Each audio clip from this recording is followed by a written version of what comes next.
ಪದ್ಮಭೂಷಣ ಪುರಸ್ಕೃತ ಎಸ್.ಎಲ್. ಭೈರಪ್ಪ ನಿನ್ನೆ ವಿಧಿವಶರಾಗಿದ್ದಾರೆ. ಅಂತಿಮ ದರ್ಶನದ ವ್ಯವಸ್ಥೆಗಾಗಿ ರವೀಂದ್ರ ಕಲಾಕ್ಷೇತ್ರದಲ್ಲಿ ಅವರ ಪಾರ್ಥಿವ ಶರೀರವನ್ನು ಇಡಲಾಗಿದ್ದು, ಈ ಸಂಬಂಧ ರಾಜ್ಯದೆಲ್ಲೆಡೆ ಸಾಹಿತ್ಯಾಸಕ್ತರು, ಗಣ್ಯರು, ಅವರ ಅಭಿಮಾನಿಗಳು ಕಂಬನಿ ಮಿಡಿಯುತ್ತಿದ್ದಾರೆ. ಬಡತನದಲ್ಲಿ ಹುಟ್ಟಿ ತುತ್ತು ಅನ್ನಕ್ಕಾಗಿ ಪರದಾಡಿದ ಅವರ ಬದುಕಿನಲ್ಲಿ ಪ್ಲೇಗ್ ಎಂಬ ಮಹಾಮಾರಿ ಬಂದು ಹೆತ್ತಮ್ಮನನ್ನು ಬಲಿಪಡೆಯಿತು. ಇಂತಹ ಸಂದರ್ಭದಲ್ಲಿ ಧೃತಿಗೆಡದೆ ನಾನಾ ಕೆಲಸಗಳನ್ನು ಪ್ರಾಮಾಣಿಕತೆಯಿಂದ ಮಾಡಿ ಬದುಕು ಕಟ್ಟಿಕೊಂಡಂತಹ ಸರಸ್ವತಿ ಸಮ್ಮಾನ್ ಪ್ರಶಸ್ತಿ ಪುರಸ್ಕೃತ ಎಸ್.ಎಲ್. ಭೈರಪ್ಪ ನಮ್ಮನ್ನು ಅಗಲಿದ್ದಾರೆ. ಅಂತಹ ಮಹಾನ್ಚೇತನದ ಬಗ್ಗೆ ಸ್ಥಳೀಯ ಸಾಹಿತಿಗಳು, ಅವರೊಂದಿಗೆ ಸಂಬಂಧ ಮತ್ತು ಕಾದಂಬರಿಗಳ ಬಗ್ಗೆ ವಿಸ್ತೃತವಾಗಿ ಇಬ್ಬರು ಲೇಖಕರು ಕನ್ನಡ 9 ಜೊತೆ ಹಂಚಿಕೊಂಡಿದ್ದಾರೆ.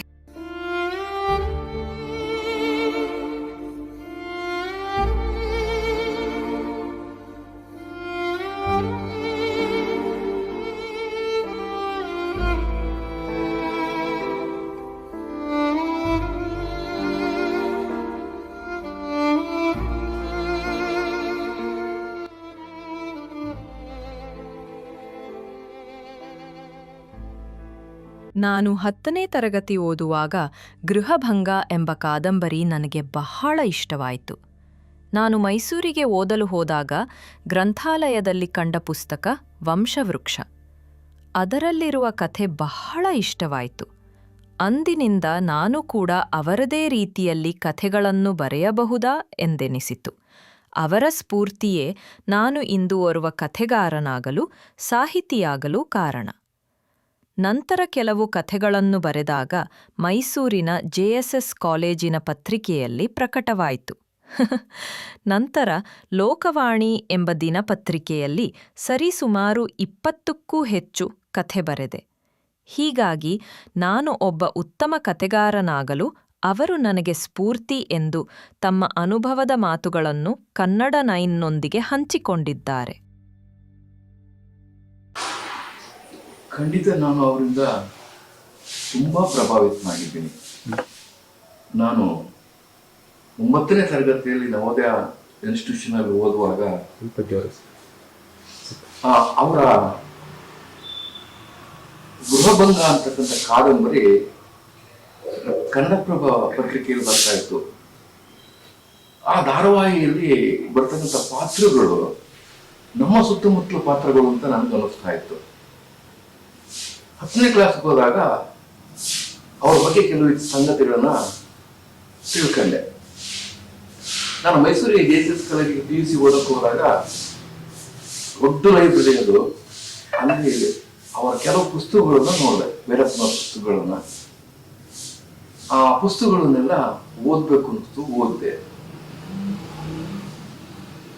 ಈ ಗೃಹಭಂಗ ಓದಿದ್ರಿಂದ ಭೈರಪ್ಪ ಅನ್ನೋದು ಪುಸ್ತಕ ಕವರ್ ನೋಡಿದ ತಕ್ಷಣ ಒಂದು ಪುಸ್ತಕವನ್ನು ಎತ್ಕೊಂಡೆ, ವಂಶವೃಕ್ಷ ಅಂತಿತ್ತು. ಆಗ ಎಷ್ಟು ಅದ್ಭುತವಾಗಿ ಚಿತ್ರಿಸಿದ್ದಾರೆ ವ್ಯಕ್ತಿತ್ವವನ್ನು ಅಂತಂದ್ರೆ ಪರಮಾದ್ಭುತ. ಆ ಶ್ರೋತ್ರಿಗಳ ಇದನ್ನು ನೋಡಿ, ಆ ಶ್ರೋತ್ರಿಗಳ ವ್ಯಕ್ತಿತ್ವವನ್ನು ನೋಡಿ ನಾನು ಆ ವ್ಯಕ್ತಿತ್ವಕ್ಕೆ ಕೈ ಮುಗಿದೆ. ಹಾಗೇನೆ ಅದನ್ನ ರಚಿಸ್ತಾ ಭೈರಪ್ಪಾಜಿಯವರ ಬಗ್ಗೆ ನನಗೆ ಎಲ್ಲಿಲ್ಲದ ಗೌರವ, ಆದರ, ಪ್ರೀತಿ ಉದ್ಭವಿಸ್ತು. ಹಾಗೆ ಅವರ ತರ ನಾನು ಬರೀಬಹುದಾ ಅಂತ ಪ್ರಯತ್ನವನ್ನು ಪಟ್ಟೆ. ಮೈಸೂರು ಜೆಎಸ್ಎಸ್ ಪತ್ರಿಕೆಯಲ್ಲಿ ಮೊದಲನೇದಾಗಿ ಪ್ರಕಟ ಆಯ್ತು ಕೆಲವು ಕಥೆಗಳು. ಆಮೇಲೆ ಲೋಕವಾಣಿ ಅಂತಕ್ಕಂಥ ಒಂದು ಪತ್ರಿಕೆಯಲ್ಲಿ ಸುಮಾರು 20 ಕಥೆಗಳು ಬರೆದುಬಿಟ್ಟೆ ಫಸ್ಟ್ ಇಯರ್ PUCನಲ್ಲಿ. ಅದಕ್ಕೆ ಕಾರಣ ನಮ್ಮ ಭೈರಪ್ಪನವರು. ಈ ಭೈರಪ್ಪನವರು ಸಂದೇಶಗಳಂತೆ ನಮ್ಮ ಕಡೆ ಅಂತ ರಂಗೀಡೇಗೌಡರು ಅಂತ ಹೇಳ್ತಾರೆ, ನಮ್ಮ ಗುರುಗಳವ್ರಿಗೆ ದೂರದ ಸಂಬಂಧಿಕರು. ಅವರು ತುಂಬಾ ಪರಿಚಯ ಅವರಿಗೆ.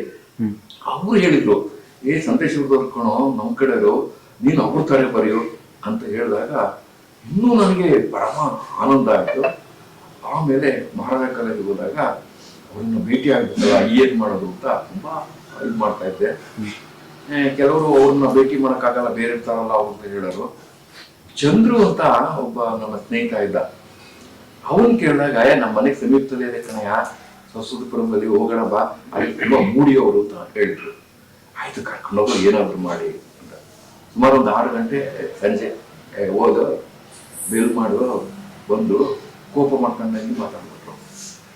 ಅವರಿಗೆ ಒಳ್ಳೆ ಸಮಸ್ಯೆ ಆಯ್ತಲ್ಲ, ಅವ್ರು ಹೇಳ್ದಂಗೆ ಆಯ್ತಲ್ಲ ಅಂದ್ಕೊಂಡು ನಮಸ್ಕಾರ ಮಾಡಿ, ಸರ್ ನಾವು ಚನ್ನರಾಯಪಟ್ಟಣ. ಹೌದಾ, ಚನ್ನರಾಯಪಟ್ಟಣ ಅಂತ ಅಂದ್ರು. ನಾನು ನವಲೇಶಲ್ಲಿ ಒಂದೂ ಸರ್ ಅಂತ ಅಂದೆ. ಓ ಇದನ್ನು ಹೆಂಗ ಅದು ಇನ್ನೂ ಅಲ್ಲೇ ಅಂತ ಅಂದ್ರು. ಇದಾರೆ ಸರ್ ಅವರೇ. ಅಷ್ಟೊತ್ತಲ್ಲಿ ನೀನು ಹೇಳಲಿಲ್ಲ ಅವರು. ಏನ್ ಬಂದದ್ದು? ಏನಿಲ್ಲ ಸರ್, ನಿಮ್ಮ ಕೃತಿಗಳು ನನಗೆ ತುಂಬಾ ಅಭಿಮಾನ, ನಿಮ್ಮ ಸಂದರ್ಶನ ಮಾಡಕ್ಕೆ ಹಾಗಂತ ಬಂದೆ ಸರ್ ಅಂತ ಹೇಳಿದಾಗ ಅವರು ತುಂಬಾ ಸಂತೋಷ ಪಟ್ಟರು. ಎಷ್ಟನೇ ಇಸ್ವಿ ಇದು 75 ನಡೆದದ್ದು, 1975 ನಡೆದದ್ದು. ಆಮೇಲೆ ನನ್ನ ಇನ್ನೊಬ್ಬ ಸ್ನೇಹಿತ ಯೂನಿವರ್ಸಿಟಿ ಹಾಸ್ಟೆಲ್ ಇದ್ದಾಗ BS ಮಂಜು ಅಂತ ಇದ್ರು. ಅವರು ಅವರ ಸ್ಟೂಡೆಂಟ್, ರೀಜನಲ್ ಕಾಲೇಜ್ನವರು. ಆಮೇಲೆ ಅವ್ರ ಜೊತೆ ಮಾತಾಡಿದೆ, ಭೈರಪ್ಪನವ್ರ ಜೊತೆ ಮಾತಾಡಬೇಕು, ನನ್ನ ಕಾಲೇಜ್ ಕರ್ಕೊಂಡು ಹೋಗ್ತೀರಾ ಅಂತ 77ರಲ್ಲಿ. ಬನ್ನಿ ಅದಕ್ಕೆ ಕರ್ಕೊಂಡು ಹೋಗ್ತೀನಿ, ಮತ್ತೆ ತುಂಬಾ ಮೂಡಿ ಕಣೆ ಬೊಯ್ದೆ ಕೂತಾರೆ. ನಾವು ಸವ್ಯಾರ್ಥ ಪ್ರಶ್ನೆಯನ್ನು ಕೇಳಲ್ಲ, ನಮ್ಮ ಕಡೆಯವರು, ನಾವು 2-3 ಸಲ ಭೇಟಿಯಾಗಿದ್ದೀವಿ, ಹೋಗ್ತೀವಿ, ಕರ್ಕೊಂಡು ಹೋಗ್ತಾರೆ. ಮಂಜುನಾಥ್ ಅವರು ಅವ್ರು ಕರ್ಕೊಂಡು ಹೋಗಿ ಇಂಗ್ಲಿಷ್ MA ಪ್ರೊಫೆಸರ್ ಅವರು. ಈಗ ಆಗ ಅವರು ಇಂಗ್ಲಿಷ್ MA ಓದ್ತಾ ಇದ್ರು ರೀಜನಲ್ ಕಾಲೇಜಲ್ಲಿ. ಅವರು ನಾವು ಯೂನಿವರ್ಸಿಟಿ ಹಾಸ್ಟೆಲಲ್ಲಿ ರೂಮ್ಮೇಟ್ಸು. ಅಲ್ಲಿಗೆ ಹೋದಾಗ ಹೆಚ್ಚೊತ್ತು ಇಲ್ಲ ನನಗೆ, 5 ನಿಮಿಷ ಏನು ಹೇಳಿ ಅಂದರು. ಆಮೇಲೆ ಅವರ ಕಾದಂಬರಿಯ ಬಗ್ಗೆ ಕೆಲವು ಏನನ್ನ ಹೇಳಿದೆ, ಈ ಗ್ರಹಣ ಅದ್ರ ಬಗ್ಗೆ ಎಲ್ಲ ಹೇಳಿದಾಗ, ಹೌದಾ ಸರಿ ಅಂದರು. ಸರ್ ಅದರಲ್ಲೂ ನಿಮ್ಮ ಶ್ರೋತ್ರಿಯರ ಪಾತ್ರ ಸಾಕ್ಷಾತ್ ನಿಮ್ಮನ್ನೇ ನೋಡಲಾಗತ್ತೆ ನನಗೆ. ಯಾವುದು ಸರ್? ಶ್ರೋತ್ರಿಯವರು. ಶ್ರೋತ್ರಿ ಅಂದ್ರೆ ಇರೋದು ಗೃಹಬಂಧದ ಶ್ರೋತ್ರಿ. ಅವ್ರ ವ್ಯಕ್ತಿತ್ವ ಆಗಿದೆ ನನಗನ್ಸಿದ್ದು. ಅಂದ್ರೆ ವ್ಯಕ್ತಿಗಳ ಬಗ್ಗೆ ಹಾಗೆ ಹೇಳಬಾರ್ದು ಅಂತ ಅಂದ್ರು. ಸರಿ ಅಂದ್ಬಿಟ್ಟು ಬಂದು ಆಮೇಲೆ ಮತ್ತೆ ಇಲ್ಲಿ ಏನಾರು ಬರ್ತಾರೆ ಸಂದೇಶವರಿಕೆ ಅಂತ ಯಾರೋ ಸ್ನೇಹಿತರು ಹೇಳಿದ್ರು, ಕಾಯ್ತಾ ಇಲ್ವೋ, ಭೇಟಿ ಮಾಡಿ ಅವ್ರನ್ನ ಮಾತಾಡ್ಸ್ಕೊಂಡು ಹೋದ್ರು. ಸಂತೇಶ್ವರದಲ್ಲೂ 4-5 ಸಲ ಭೇಟಿಯಾಗಿದ್ದೆ. ಅವರ ಫಂಕ್ಷನ್ಗಳು, ಈ ಸಲ ನೀರಾವರಿ ಬಿಟ್ರಲ್ಲ, ಅದಕ್ಕೆಲ್ಲ ಒಂದು ಇದು ಮಾಡಿದ್ವಿ. ಅಲ್ಲೊಂದು ದೊಡ್ಡದು ಫಂಕ್ಷನ್ ಮಾಡ್ತಾವೆ. ಅಲ್ಲಿ ಏನ್ ಫಂಕ್ಷನ್ ಮಾಡ್ತಾರೆ ಅಂದ್ರೆ ಸಂತೇಶ್ವರ ಗೋಳದೆ ಈ ರೀತಿಯಾಗಿ ಓಡ್ತಾ ಇದ್ರು. ಅವರ ಪುಸ್ತಕದ ಗಾತ್ರ ಇದೆಯಲ್ಲ, ತಂತು ಇದೆಯಲ್ಲ, 1300 ಪೇಜ್ ಇದೆ. ಇಷ್ಟು ಗಾತ್ರ ಇದೆ. ಅದು ಚನ್ನರಾಯಪಟ್ಟಣ ಸುತ್ತಲ ಕಥೆನೆ. ನಾನು ಕೇಳಿ ದೇವಸ್ಥಾನದಲ್ಲಿ ಕದ್ದಂತ ಕತೆ ಬರುತ್ತೆ, ವಿಗ್ರಹ ಕದ್ದದ್ದು. ಅವ್ರ ಹೆಂಡತಿ ಡೆಲ್ಲಿಲಿ ಇರ್ತಾಳೆ, ಪತ್ರಕರ್ತೆ, ಇವನ್ ಪತ್ರಕರ್ತ, ಅವಳು ಇಂಡಸ್ಟ್ರಿಯಲಿಸ್ಟ್ ಇದ್ ಮಾಡ್ತಾಳೆ. ಅದನ್ನೆಲ್ಲ ನೋಡಿದಾಗ ಏನು ಅವರ ವ್ಯಕ್ತಿತ್ವ ಪರಮಾದ್ಭುತ ಅಂತ ಅನಿಸ್ತಾ ಇರ್ತದ್ದು. ಆಮೇಲೆ ಅವರ ಯಾನ, ಕವಲು, ಈ ಚಿಕ್ಕಪ್ಪ ದೊಡ್ಡಪ್ಪನ ಮಕ್ಕಳು ಇರ್ತಲ್ಲ, ಅದನ್ನ ಸಂಬಂಧಪಟ್ಟಂತ ಕವಲು. ಆಮೇಲೆ ಸಾರ್ಥ, ಆ ಕಾಲದಲ್ಲಿ ನಡೀತಾ ಇರ್ತಕ್ಕಂಥ ವ್ಯಾಪಾರ, ವಹಿವಾಟು, ಬೌದ್ಧ ವಿಗ್ರಹಗಳು, ಅದರ ಹಿರೀಕರು, ಇದೆಲ್ಲ ಬರ್ತದೆ ಅದರಲ್ಲಿ. ಆ ಎಲ್ಲ ಕಥೆಯನ್ನು ನೋಡ್ದು. ಯಾನ ಅಂತೂ ಕಾಯ್ತಾ ಇದ್ದು ಯಾವಾಗ ಬರ್ತದೆ, ಆಕಾಶದ ಬಗ್ಗೆ ಬರೀತಾವ್ರಲ್ಲ ಅಂತ. ಯಾನ ಅದಂತೂ ವಾ, ಆ ತಂದೆನೇ ಬೇರೆ, ತಾಯಿನೇ ಬೇರೆ. ವೀರ್ಯದಲ್ಲಿ ಮಗು ಮಾಡೋದಿದೆಯಲ್ಲ, ಮನುಷ್ಯರಿಗೆ ಸ್ಟಾರ್ಟ್ ಮಾಡಿರ್ಬೋದು. ಒಬ್ಬ ಇಂಥ ಅದ್ಭುತ ಚೇತನ. ನಮ್ಮ ಗುರುಗಳು ವಸಂತ ಕುಮಾರ್ ಒಂದ್ಸಲ ಹೇಳ್ತಾ ಇದ್ರು, ಭೈರಪ್ಪನವರು ಹುಟ್ಟಾ ಕಥೆಗಾರ ಅಂತ. ಅನಂತಮೂರ್ತಿ ಅವರಿಗೆ ಹೋಲಿಕೆ ಕೊಡ್ತಾರೆ. ಅವನು ಹುಟ್ಟಾ ಕ್ರಾಂತಿಕಾರಿ, ಇವರು ಹುಟ್ಟಾ ಕಥೆಗಾರರು. ಕಣ್ಣಿಗೆ ಕಟ್ಟೋ ಹಾಗೆ ಆ ಚಿತ್ರಗಳನ್ನು ನಿರ್ಮಿರ್ತಕ್ಕಂಥ ಅವ್ರ ರೀತಿ ಪರಮಾದ್ಭುತ. ಅದು ಅವ್ರ ಮಾತು ಪರಮ ಸತ್ಯ ಅಂತ ನನಗೂ ಕೂಡ ಅನಿಸ್ತಾ ಇತ್ತು. ಅಂದ್ರೆ ಈಗ IVF ಅಂತ ಬಂದಿದೆಯಲ್ಲ ಸರ್, ಅಂದ್ರೆ ಅದನ್ನ ಅವಾಗ್ಲೇ ಬರ್ತಿದ್ರು. ಹೌದು. ಯಾವ ಸಣ್ಣ ತುಣುಕು ಹೇಗೆ ಸರ್? ಸರ್ ಅದು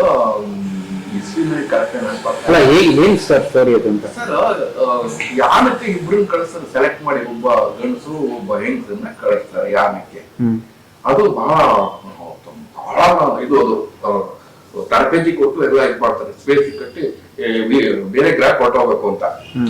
ಆ ಕೂತ್ಕೊಂಡಾಗ ಏನಾಗುತ್ತೆ ಅಂದ್ರೆ ಅವ್ರಿಬ್ರು ಕೂತ್ಕೊಳ್ತಾರೆ, ಇಬ್ಬರೇ, ಒಂದು ಗಂಡು ಒಂದು ಹೆಣ್ಣು. ಆ ಗರ್ಭಧಾರಣೆ ಆಗ್ಬೇಕು, ಅವ್ರಿಗೆ ಮಗು ಆಗ್ಬೇಕು. ವಾಸ್ತವವಾಗಿ ಅವನು ಅದಕ್ಕೆ ತಂದೆ ಅಲ್ಲ, ಒಂದನ್ನ ಅವನು ಇಂಜೆಕ್ಟ್ ಮಾಡಿರ್ತಾನೆ. ಯಾನೆ ಮೊದಲನೇ ಮಗಳು ಹುಡ್ತದೆ, ಆಮೇಲೆ ಮಗ ಹುಡ್ತದೆ. ಆ ಮಗ ಹುಟ್ಟೋದ್ರೆ ಅವಳು ಇಂಜೆಕ್ಟ್ ಮಾಡ್ಕೊಳಕ್ ಹೋಗ್ತಾರೆ, ಇಂಜೆಕ್ಟ್ ಮಾಡ್ಕೊಳಕ್ಕಾಗಲ್ಲ, ಕೊನೆಗೆ ಅವನು ಇಂಜೆಕ್ಟ್ ಮಾಡ್ತಾನೆ.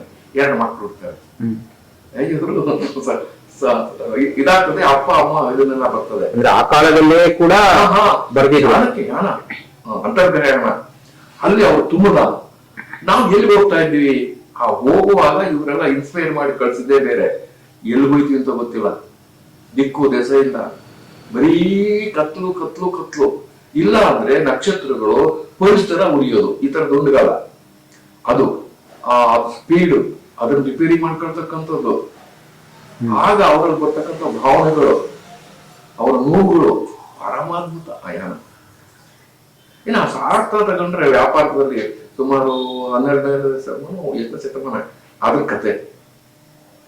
ಅಲ್ಲಿ ಎಷ್ಟು ವ್ಯಾಪಾರದ ಇದನ್ನ ಎಲ್ಲ ಇದ್ ಮಾಡ್ತಾರೆ ಅಂತಂದ್ರೆ, ಇನ್ನೊಂದು ಕಾದಂಬರಿ ಬರುತ್ತೆ, ಕೋಜಾಕ ಅಂತ ಬರ್ತಾರೆ ಅವನ್ನ.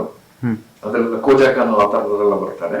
ಅದನ್ನೆಲ್ಲ ನೋಡಿದಾಗ ಎಲ್ಲ ಸ್ತರದ ವ್ಯಕ್ತಿಗಳು, ಸಾಮಾನ್ಯರಿಂದ ಹಿಡಿದು ವಿಜ್ಞಾನಿಗಳವರೆಗೆ, ಆ ಗ್ರಹಣದಲ್ಲಿ ಡಾಕ್ಟರು, ಪ್ರಿನ್ಸಿಪಾಲ್ರು, ಅವರು ಮೂರ್ಜೀವನ ಹೇಗೆ ಇದು ಮಾಡ್ತಾರೆ ಅನ್ನೋದು ಹೇಗೆ ಚಿತ್ರಿಸ್ತಾರೆ ಅಂತಂದ್ರೆ ಅದ ಪರಮಾಶ್ಚರ್ಯ ಆಗುತ್ತೆ.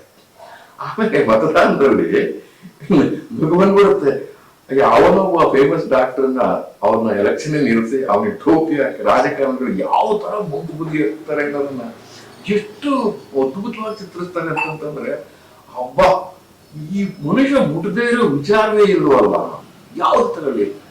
ಆಮೇಲೆ ಸಂಗೀತದ ಕುರಿತು ಬರೀತಾರೆ ಒಂದು ಕಾದಂಬರಿಯ ತಂತು ಇರ್ತದೆ ಹೆಸರು. ಆ ಸಂಗೀತದ ಮಜಲನ್ನ ಹೇಗೆ ಚಿತ್ರಿಸ್ತಾ ಹೋಗ್ತಾರೆ ಅಂತಂದ್ರೆ ಅಬ್ಬಾ. ಆದ್ರೆ ಸಂಗೀತ ನಿಜವಾಗ್ಲೂ ಅವ್ರಿಗೆ ಸಂಗೀತದ ಬಗ್ಗೆ ತುಂಬಾ ಆಸಕ್ತಿ ಇತ್ತು. ಬೇರೆ ನನಗೆ ನಾವು ಒಂದ್ಸಲ ಕೇಳಿದ್ದೀವಿ, ಸಂಗೀತ ಅಂದ್ರೆ ನಂಗೆ ತುಂಬಾ ಇಷ್ಟ ಆಗ್ತಾ ಅನ್ನೋರು. ಅದನ್ನ ಆ ಮಟ್ಟದಲ್ಲಿ ಚಿತ್ರಿಸ್ತಾರೆ ಅಂತ ನಾನಂತೂ ಅನ್ಕೊಂಡಿರ್ಲಿಲ್ಲ. ಒಬ್ಬ ಸಂಗೀತಗಾರನ ಜೀವನ ತಗೊಂಡು ಏನು ಅದ್ಭುತವಾಗಿ ಚಿತ್ರಿಸ್ತಾ ಹೋಗ್ತಾರೆ. ಆಮೇಲೆ ಇತ್ತೀಚೆಗೆ ಒಂದು 7-8 ವರ್ಷ ಒಂದು ಭೀಮಕಾಯ ಅನ್ನೋದು ಓದಿದೆ. ಅದು ಪಬ್ಲಿಷ್ ಆಗಿರ್ಲಂತೆ. ಅದು ವೆರಿ ಬಿಗಿನರ್ ಬರೋದಂತೆ. ಅದು ನಿಜವಾಗ್ಲೂ ತುಂಬಾ ಚೆನ್ನಾಗಿದೆ ಆ ಕಾದಂಬರಿ. ಭೀಮಕಾಯ ಜಟ್ಟಿ ಆಗ್ತಕ್ಕಂಥದ್ದು, ಮೈಸೂರಲ್ಲಿ ಜಟ್ಟಿಗಳು ಇದು, ಅದನ್ನೆಲ್ಲ ಏನು ಅದ್ಭುತವಾಗಿ ಚಿತ್ರಿಸ್ತಾರೆ. ಆಮೇಲೆ ಅವ್ರ ಜೀವನ ಚರಿತ್ರೆ ಓದಿದೆ. 2 ಕಾಪಿ ಇಟ್ಕೊಂಡ್ರೆ ಸರ್ ಯಾರು ಇಲ್ಲಿ ಇಸ್ಕೊಂಡೋದ್ರು ಕೊಡೋದೇ ಇಲ್ಲ. ಕೊನೆಯಲ್ಲಿ ಮಾಡಿದಂತ ಕೆಲಸ ಇದೆಯಲ್ಲ ಸರ್, ನೀರಾವರಿ ಕೆರೆಗೆ ನೀರನ್ನ ತರ್ಸೋಕೆ ಅವ್ರ ಪುಟ್ಟ ಶ್ರಮ ಇದೆಯಲ್ಲ ಸರ್. ಅವ್ರ ಬಗ್ಗೆ, ಜನಗಳ ಬಗ್ಗೆ, ತನ್ನ ಊರಿನ ಬಗ್ಗೆ ಎಂತ ಅಭಿಮಾನ ಇತ್ತು. ಆ ಮುಖ್ಯಮಂತ್ರಿಗಳನ್ನು ಭೇಟಿಯಾಗಿ ಇಲ್ಲಿ ನನ್ನ ಜನಕ್ಕೆ ಸ್ವಲ್ಪ ನೀರು ಕೊಡಿ ಅಂತ ಕೇಳ್ಕೊಂಡು ಒಂದು ಸ್ಪೆಷಲ್ ಆಗಿ ಇದನ್ನ ತೆಗೆಸಿ ಆ ಕೆರೆ ತುಪ್ಪಿನ ಕೋಟಿ ನಮನ ಹೇಳಬೇಕು. ಯಾಕೆಂತಂದ್ರೆ ಅಂತರ್ಜಲ ಹೆಚ್ಚಿಸಿದ್ರು, ಜಲಚರಗಳನ್ನು ಹೆಚ್ಚಿಸಿದ್ರು, ರೈತರ ಬದುಕನ್ನು ಹೆಚ್ಚಿಸಿದ್ರು, ಆ ನೀರಾವರಿ ಪಂಪ್ಸೆಟ್ಗಳೆಲ್ಲ ಚಾರ್ಜ್ ಮಾಡಿದ್ರು. ಒಂದು ಯುಗ ಸ್ಮರಿಸ್ತಕ್ಕಂತಹ ಕೆಲಸ ಮಾಡಿದಂತಹ ಮಹಾನುಭಾವನಿಗೆ ನಾನು ನನ್ನ ಸಾಷ್ಟಾಂಗ ನಮಸ್ಕಾರಗಳನ್ನ ಹೇಳ್ತಾ ದೀರ್ಘದಂಡ ನಮಸ್ಕಾರವನ್ನು ಮಾಡ್ತೇನೆ. ಅಂತ ಅದ್ಭುತ ಚೇತನ ನಿರಂತರವಾಗಿ ನಮ್ಗೆ ಸ್ಫೂರ್ತಿಯಾಗಲಿ ಅಂತ ಆ ಭಗವಂತನನ್ನ ಪ್ರಾರ್ಥಿಸ್ತೀನಿ. ನಮ್ಗೆ ನಿಜಕ್ಕೂ ದುಃಖ ಆಗಿದೆ. ನಾಳೆ ನಾವೆಲ್ಲ ಸೇರ್ಕೊಂಡು ಸಂತಾಪ ಸೂಚಕ ಸಭೆಯನ್ನು ಮಾಡಬೇಕು ಅಂತ ಮಾತಾಡ್ಕೊಂಡು 10:30 ಎಲ್ಲಿ ಸರ್? ಸರ್ಕಲ್ ಅಲ್ಲಿ ಮಾಡೋದು ಅಂತ, ಸಾಹಿತ್ಯ ಪರಿಷತ್ ವತಿಯಿಂದ ಸರ್ಕಲ್ ಅಲ್ಲಿ ಮಾಡೋಣ ಅಂತ ಮಾತಾಡ್ಕೊಂಡಿದ್ದೀವಿ. ಅದು ಏನು ಅಲ್ಲ, ಆ ನಮ್ಮ ಅಲ್ಪ ಭಕ್ತಿ ಅಥವಾ ಪ್ರೀತಿ ಅಥವಾ ಗೌರವ ಅಥವಾ ವಿಶ್ವಾಸ ಇದನ್ನ ಅಭಿವ್ಯಕ್ತಿ ಪಡಿಸ್ತಕ್ಕಂಥ ಸಮಾರಂಭ ನಾಳೆ 10:30 ಚಂದ್ರಪಟ್ಟಣದ ಗಾಂಧಿ KR ಸರ್ಕಲ್, ಅದು ಗಾಂಧಿ ಸರ್ಕಲ್ ಅಲ್ಲ, KR ಸರ್ಕಲ್ ಅಲ್ಲಿ ಮಾಡುವಂತ ಒಂದು ವ್ಯವಸ್ಥೆ ಇದೆ. ಭಗವಂತ ಅವರ ಆತ್ಮಕ್ಕೆ ಶಾಂತಿಯನ್ನು ಕೊಡಲಿ ಅಂತ ನಾನು ನಮ್ಮ ಜನತೆಯ ಪರವಾಗಿ ಆ ಭಗವಂತನಲ್ಲಿ